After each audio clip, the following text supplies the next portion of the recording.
Hello there, Sam Cycle Factory and welcome back to the channel. Excited to show you this bike. Been changing a few little bits and pieces on it. This is my new vessel, e-bike vessel should I say. Hang on, let's whip you around, have a look. Nukeproof Megawatt. So this is the RS, which is the 22 model, the black with a little pinstripe of grey. You may well have seen this on the channel. Shack wrapped it all for me. It looks absolutely amazing. I have been out for a couple of little rides on this, and it's cleaned up like new again really. So what have we got on here? A few little changes, things I wanted to try, things we can do through the shop. So Bergtech bars, pretty much a must for me. I cut them down to 760. I'm just over 6 foot, and that seems to be a really good width for me. I can chuck the bike around easier than big silly wide bars. I don't have 800 wide bars on my motocross bike, so I don't need them on the mountain bike. So 30 rise, just using the original stem, the Horizon stem. You can see there I've got warm components tool in there. So that has my tyre plug and tools and stuff in, spare link and whatnot. So far that's working alright. This fork comes with 1.8 inch steerer on the e-bike version of the Zeb. So the usual plug that fits under here for the one-up doesn't fit in, but at the minute it does. It's solid, it's not rattling or anything, so we'll see as that goes on. Hope Tech 4 V4 brakes with 220 rotors front and rear, the 2.3 wide Hope rotors, standard non-floating. I was chatting to Adam Brayton and he was saying it's a game changer on this thing. He runs them on his 220 rotors on the V4s, and the first impressions are they are amazing, really good. I did use Hope brakes back in the day with Tech 3 E4s, which were good but lacked a bit of power. These feel phenomenal, to be honest, and really modulation's unreal. Tyres, most of the RS comes with Michelin tyres, which do set it off with the yellow logos and stuff, DH22s, but for me, I wanted to try something a little bit different for more a range of conditions really. I'm usually a Schwalbe guy through and through, but I wanted to try the Assegai, so sorry, yeah, we're back on Assegai, DH casing, max grip compound, obviously it's mullet, 29 front, 27 rear, 2.5 both of them. We're set up with Petey's valves and sealant, silver to go along with the thing. I got silver mounts for the brakes. I'm a bit undecided. Let me know what you think in the comments, but looks cool. Silver and black.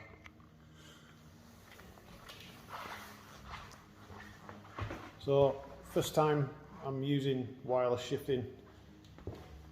I'd never really wanted the hassle of charging a derailleur, but it's come on the bike, so I'm trying it, and it does shift amazing to be fair. XO1, not the T-type or anything. Yeah, e-bike Zeb.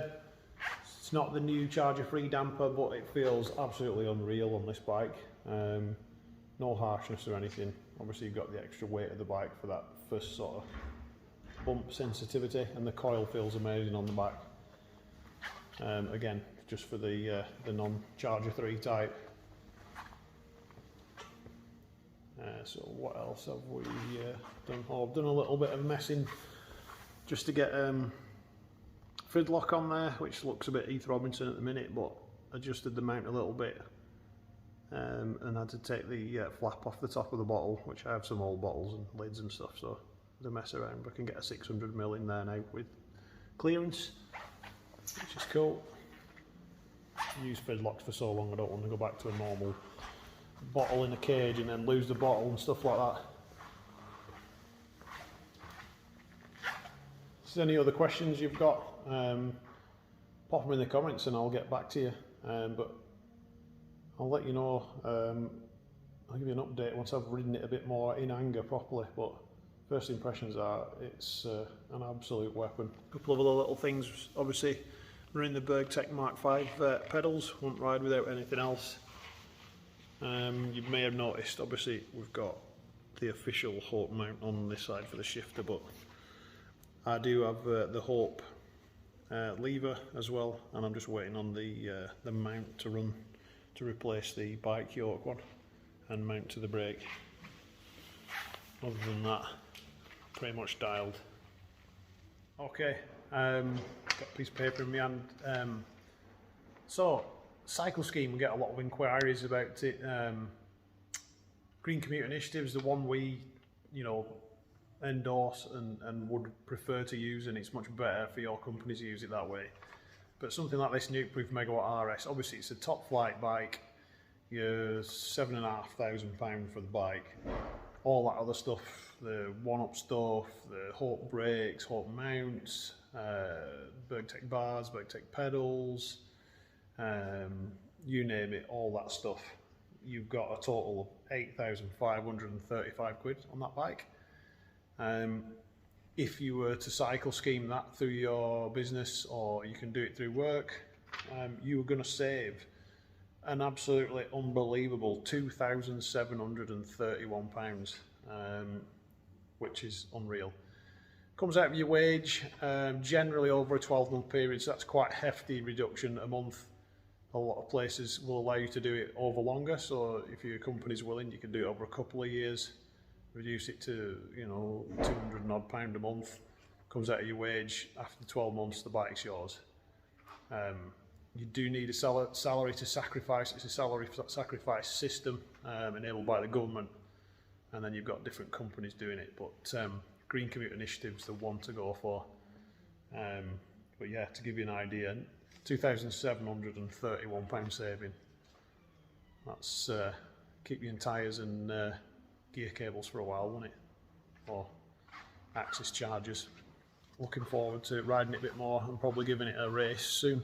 So, cheers, thanks for watching. If you enjoyed this, give it a thumbs up and please consider subscribing for more. Cheers, see ya.